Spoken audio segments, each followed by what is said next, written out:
Here we go. Hey, welcome everyone to another Idea Collect with Small Business Incubator event, the Simple 60 workshop on focusing on how to establish, scale, and grow your business. I'm Brent Halfwassen, Milwaukee Small Business Coach. Honored to be here today. Today, we're going to talk about delegation, the art of delegation, not just what to delegate, but when and how to delegate, because I think there's a couple of nuances that are missed when people talk about it, and I want to make sure that we cover it the way it's important to talk about all the topics that we cover. But before I get in there, I'd be remiss if I don't highlight the sponsors that we have to make this all possible. Bank 59, Quick Trip, and of course the Idea Collective Small Business Incubator, who are critical in this as always. So let's just dive right into the material and figure out where we're going. In delegation, I really want you to think about what is it, what you want to delegate, when, and how. And what are we talking about with delegation? Are we talking about like a whole group of people showing up to a political event? Nope, that's a type of delegation, but not the one we're talking about today. What we're talking about is, as small business owners, as entrepreneurs, we tend, particularly when we start out, when we're solopreneurs, we're doing all the things. There are no things that get done in our business that aren't done by us, and there's plenty that we're not good at. We're trying to figure out. At some point, someone comes up to you with a brilliant idea, and they say, you should not be doing that to yourself. You should delegate that to someone else. So we want to talk about what you're going to actually delegate. The key is when. I think there's a specific time in your business when it's the right time to do it, and then how to delegate it, because the stories of delegation gone bad probably like would overflow this room. We'd run out of time for our show to be able to cover it. And it's one of the parts that's, honestly, in my opinion, they tend to be self-inflicted, because hint, hint, they come down to a lack of oversight by the person who's ultimately responsible for the results. That's you, the small business owner. And they tend to then spoil our desire to want to delegate in the future. You're just like, well, I tried that once. You know, I hired my cousin to do social media for me. It didn't work out very well. So I'm never hiring anyone again. Well, that's may not be the best way to go. So we're going to talk about evaluating what happens when we delegate as well. By the way, as we go along in this, please feel free to drop anything you want in the chat. I'll be checking it from time to time. So for those who have not had an opportunity to meet everyone on the call, one of the things I love and encourage everyone to do, and this is a cool Zoom thing that you can do as long as the chat is open, drop in your name, drop in your business, drop in a way to contact you, drop in a little bit about you, so that other people on the call, instead of, you know, putting their head down and like scrolling through their emails or their other social feeds, can actually interact with you. This is an opportunity to network. It's, you know, virtual networking, but it's a pretty cool way for someone to be like, huh, I always needed someone in my life that did that. Huh, I needed a life coach. Huh, I needed someone who really understands websites. I really want to figure that out. So please do go ahead and do that. You know, put in your LinkedIn contact, put in your website, whatever you'd like to put in there, as long as it's appropriate. Please do that and light up the chat with any questions that you have along the way. Okay. Let's talk about what should we be delegating? So first, I want to look at like, what is the process for an entrepreneur? First, we're excited, we're trying to figure out what we're going to do. I will tell you, there are a few people who delegate right off the bat. I think those are going to be a little more advanced concepts. Some people delegate right off the bat. I'm not necessarily in on that camp, but we can talk about that later. I'm open to questions. But generally, the things we want to delegate are the things that we are not good at, the things where we're going to get better value hiring someone else. For instance, if it's something that you don't know anything about, like if you're going to try and build your own website, sure, there's lots of platforms where you can go on and they claim it's drag and drop and you type some text, et cetera, et cetera. You might be able to hire someone else to do the exact same thing you're doing a lot faster and a lot better. And it may not even cost you all that much if you have it scoped very narrowly in order to do what you're going to do. And the end product, no matter how good you are, is not going to be any good, or is not going to be as good as your brand promises, then that's a spot maybe you want to look at. And another one is then you have a better task that you need to be doing with your time. This is so critical with solopreneurs in particular, but early entrepreneurs, many entrepreneurs. When you have a better task to be doing, sales, then maybe you shouldn't be figuring out how to do all your social content creation. Maybe you shouldn't be building your website. Maybe you shouldn't be doing your accounting. Maybe you shouldn't be, what are some other good examples? Filing your paperwork, doing invoicing. there's a lot of pieces that we can offload because it's not our expertise, and there's a better task that we can do. So generally speaking, if you got something that you're no good at, you got something where others can just provide amazing more value than you can even get at, or there's a better task for you to focus at, those are the 3 target points that we want to look at delegating. Now, pause. I said there are some folks who start out and they seem to delegate right off the bat. They build a team around them, for lack of a better term. There are some good reasons to do that. If you know you're not good at stuff right off the bat, some businesses start in tandem. If you're looking to become equity funded, almost all equity funders like to see a team rather than an individual there running the top, because they know that one person generally doesn't have the answers to everything. There's nothing wrong with that, but my caveat is watch out, because things start getting really expensive. When at first it was just make me the nice one page, doesn't even scroll website, to all of a sudden, okay, well now I need, 5 pages, and underneath I'm going to have all this content. I'm running this library, and I get this LMS, and I need this member password. Woo, all of a sudden what was just like a little bit suddenly starts to blow up into bigger and bigger. And as we're building our business, it is a way to rapidly accelerate, but like all leverage, because that's what we're doing, we're delegating, we're leveraging other people for either their efficiency or their price point. We're leveraging it. All leverage comes with risk, because you're choosing to accelerate faster, but there's a risk to it. And we're going to talk about some of those as well. So that's what we want to delegate. I'm going to give you an example. So I said I should probably say I. If I spend 10 hours a month on invoicing, so I've got so much flow going on with customers, however that tends to look, and I spend 10 hours a month. Okay, setting that out.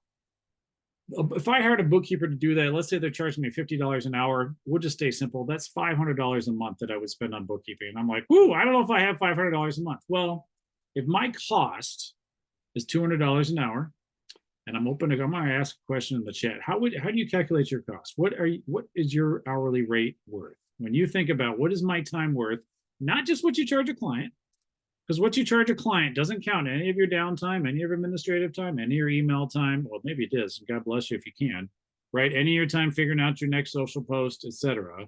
So the time in front of your client is probably the most you would ever value it at, but that can't be the total number. The number is probably closer to how much money you're going to make in a year, or how much revenue, if we're really focused on sales, divided by the amount of time you work. But let's say my cost is $200 an hour. And for that same 10 hours, it would be $2,000. So you just save $1,500, right? Right? Interesting. I have that as a question mark because, let's go back. I had that as a question mark because it depends how I actually value that time. Like I said, if I'm in front of a customer, or let's say I've got a big workshop presentation, right? One of those items that's got the big sticker price on it. Well, the time in front of the customer seems like a certain rate, but then I've got prep work on the backside.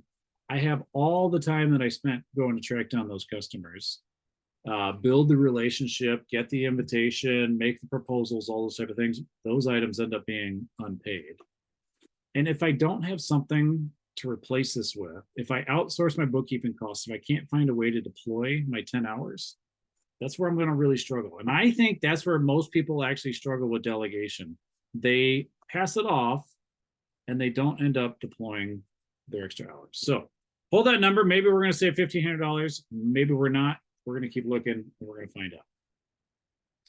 But let's talk about when. When should you be delegating? That's when you have a better use for your time. That's what I just talked about. If you don't have a better use for your time. So let's say you just got started. You are going to launch, let's look at a couple of businesses we have here.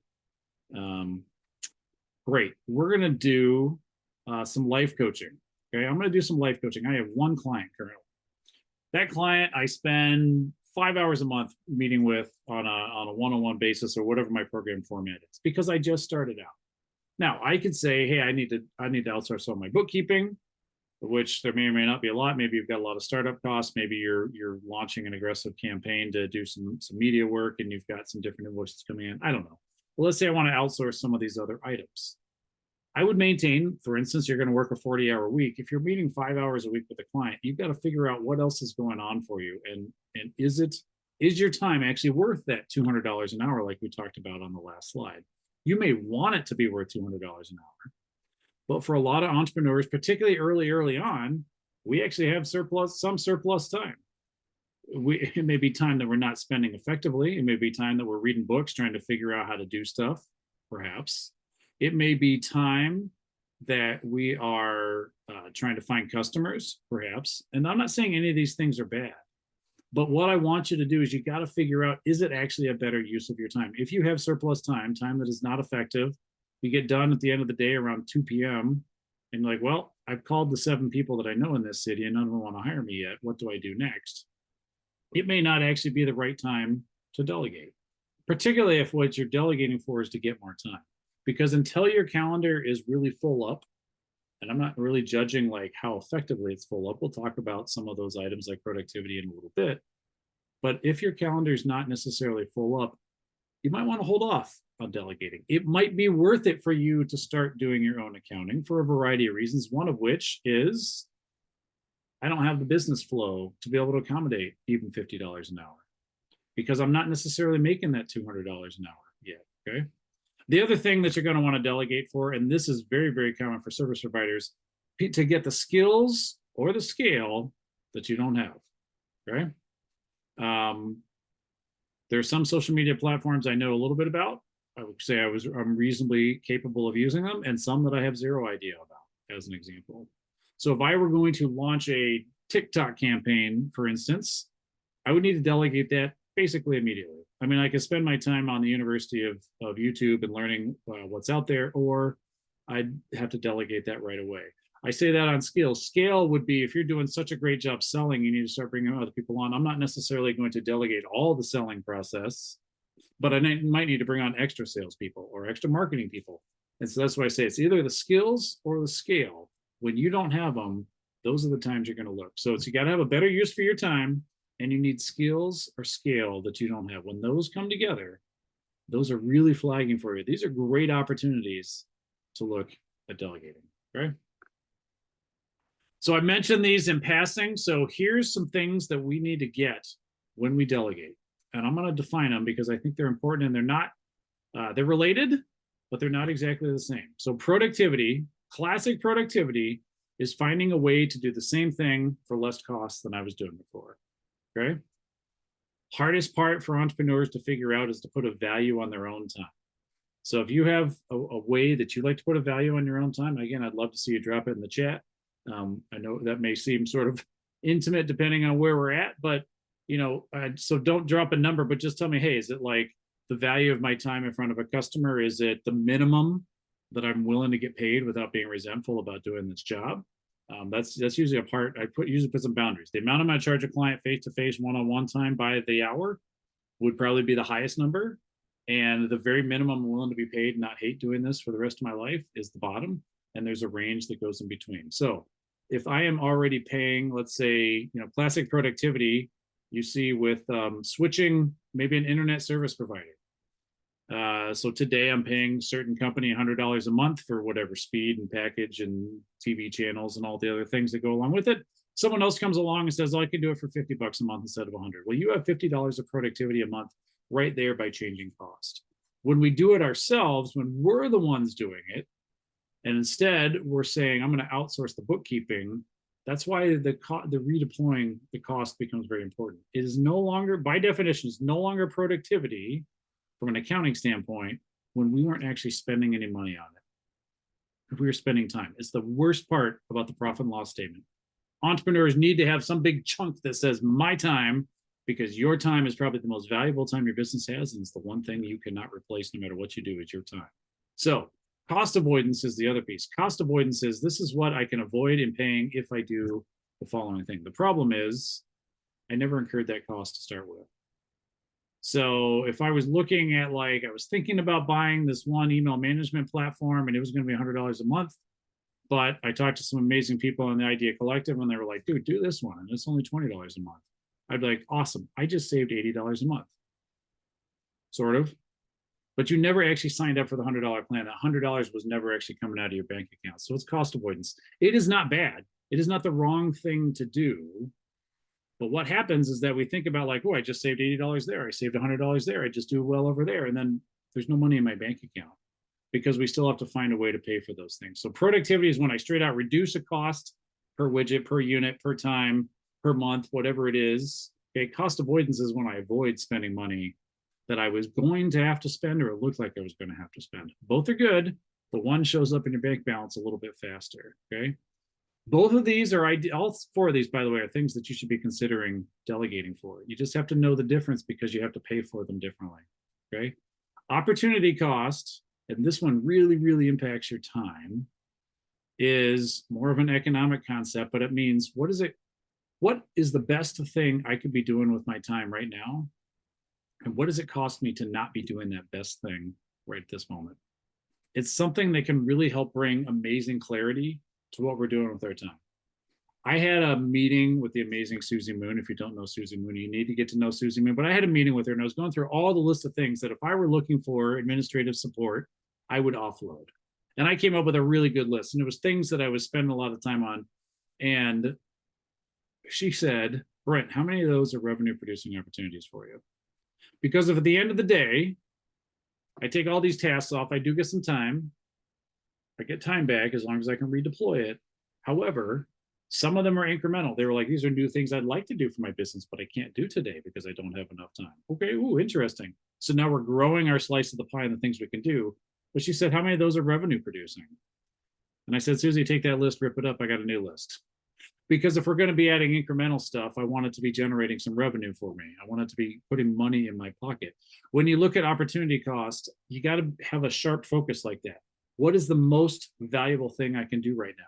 For a lot of business owners, it is likely doing more sales. Sometimes it is doing more delivery of the service. I'm going to bring on a salesperson. We're going to be closing deals. That's not the problem. The bandwidth problem may be that I need to deliver more programs, that I need to figure out how to do group coaching instead of one-on-one, right? But opportunity cost is always, what is the most valuable thing that I can do minus what I actually am doing? There's a gap there. That can be a good reason to delegate, to be able to close that gap and be able to get closer, okay? And the last one is just straight out revenue opportunity. I'm going to delegate perhaps a marketing campaign because I believe it can generate a certain amount more revenue. Now, I would encourage you, put some targets around that. I think marketing campaigns are trackable. I think you can trace them, if not straight to the profit and loss, you can trace them to some type of measurement which shows you I'm getting customers that are interested in what's going on, right? So the last reason I would say to delegate is you have revenue opportunities that are out there that if I run this campaign, if I have someone design it for me, if I design my website in a way that's going to be really powerful and effective, once people land on my website, I'm more likely to get whatever call to action that I want to. Have a conversation with me, go download the resource, book one of my courses, whatever it is your call to action is, that's not unique, but it's specific to your business. But those are the categories. Are there any questions? I don't want to plow through and ignore what anyone might have to say or questions. Let me check the chat here real quickly, make sure that we don't have anything. Okay. 4 things that you should be looking to delegate for: productivity, cost avoidance, opportunity costs, and getting more revenue. Okay. But here's the biggest problem. I mentioned it before. I'm going to mention it again because this is where I think the biggest downfall is. We are not prepared to redeploy our time effectively. Right? If I just freed up 10 hours because I'm not invoicing anymore, what am I actually going to do with those 10 hours? This is where we need to be prepared.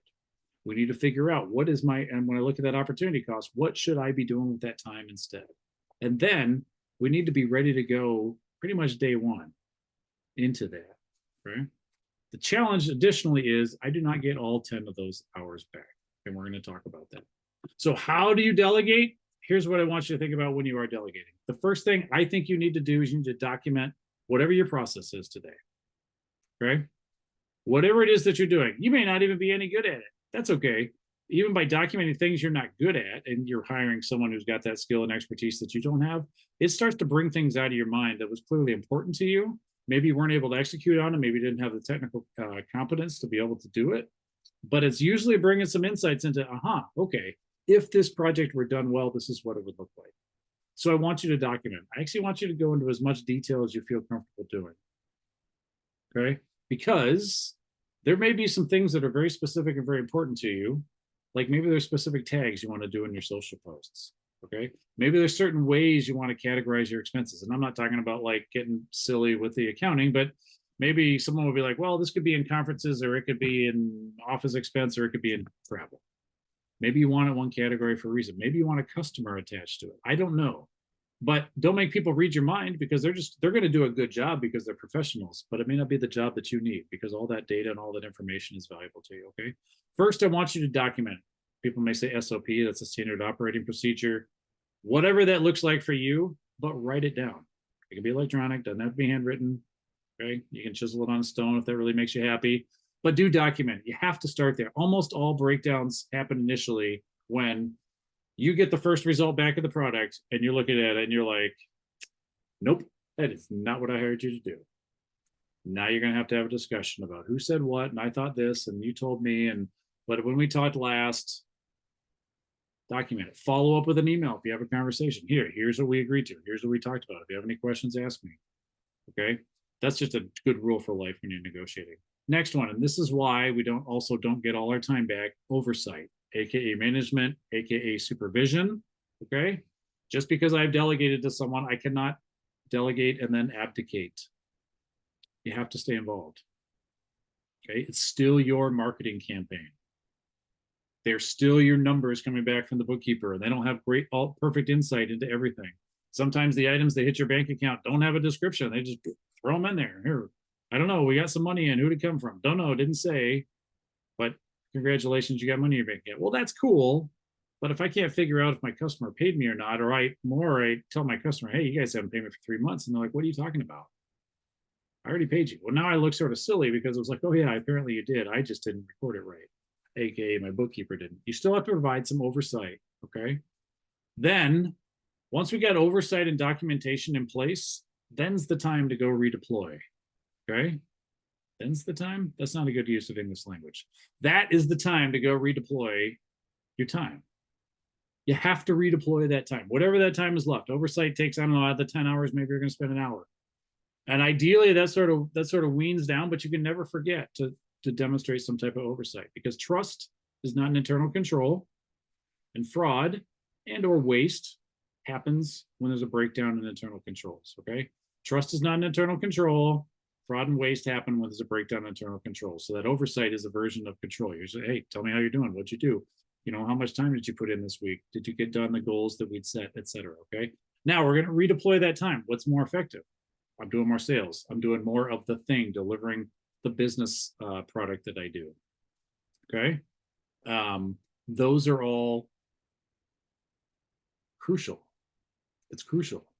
If we don't redeploy and we just brush our hands, or we're like, sweet, someone else is doing my accounting, that's okay. If that's a life goal. Sometimes people don't want to redeploy. They're delegating because they've found themselves working 80, 100 hours, not taking any vacations, missing on the sleep, not remember the name of their kids, their dog, or their spouse because they haven't seen them in a month. Maybe you're redeploying, or maybe you're delegating because you need to draw down. That's okay. I'm talking about the situation where you were looking to free up time to be able to move forward. And that's good. And then I want you to evaluate. It's just as simple as, how are we doing? You can do it any frequency that you want. You pick something that's going to be reasonable. But the need for and the intensity and the accuracy of the delegation changes over time. So if you document, you provide proper oversight, you've redeployed the time and however you want. And I would actually argue, even if you were overworked or overworking yourself, you're redeploying that time to vacation time or recreation, et cetera, entertainment. That's okay. Somehow you've got to redeploy it. Don't let it disappear into the void. Don't get stuck doom scrolling, right? Doing all those things. And then dive in and evaluate. Figure out, are you meeting your goals? Are you doing what you would hope to do? Are you going to be successful on however you measure it? No one else gets to measure that. Success for you may be, I never get to enter in another item into QuickBooks again. Fine, thumbs up, great. Whatever your goals are, is it actually working for you the way you want it to? Because you might need to tweak what you're asking them to do. That's in the documentation side. You might need to tweak how you're doing oversight. You might need to tweak how you're deploying your time. Hey, for some reason, I thought I was getting 9 hours of time. It turns out I can only figure out how to get 4 more hours of, going to these networking events, et cetera. What happened? Okay, without evaluating and sometimes without having a system, we're not able to figure that out. So that's what I got on delegation. I'm open to any thoughts, feedback, or comments that you have. That you might have, looking in the chat to see if there's any questions. Awesome. We got a couple amazing people who are dropping information here in the chat, and definitely recommend, if you have not, connect with people on LinkedIn, reach out to them individually, find out what's happening. Here's a little bit about me, Brent Halfwassen, Milwaukee Small Business Coach. We help owners and entrepreneurs transform their hard work into hard cash. So when you hit that plateau, when your wheels start spinning, that you don't have to be stuck there. We can figure out what are the next steps to move forward and be successful. You know, we love working with folks who are working hard but don't have a lot of money to show for it, right? They're ready to master the link between what you do and the results they want to achieve. You've launched but found reality doesn't match your plan. Boy, that happens just about all the time. And you have difficulty telling your story and maximizing its impact. Everything we do in small business is all about the story. Okay. If you're interested in scheduling a discovery call with me, I do encourage that, bit.ly/growth with Brent. Do connect with me on LinkedIn. I will put that also in the chat if you're interested. And again, go to the Idea Collective Small Business Incubator. If there's a great spot to be able to meet other people, build a network, grow, and get support, it's the Idea Collective Small Business Incubator, ideacoachmedia.com/idea, and check it out. So if I can be any other service, do let me know. Again, thank you for joining us here on this episode of Simple 60, and we'll see you again next month. Thank you so much. You are super welcome.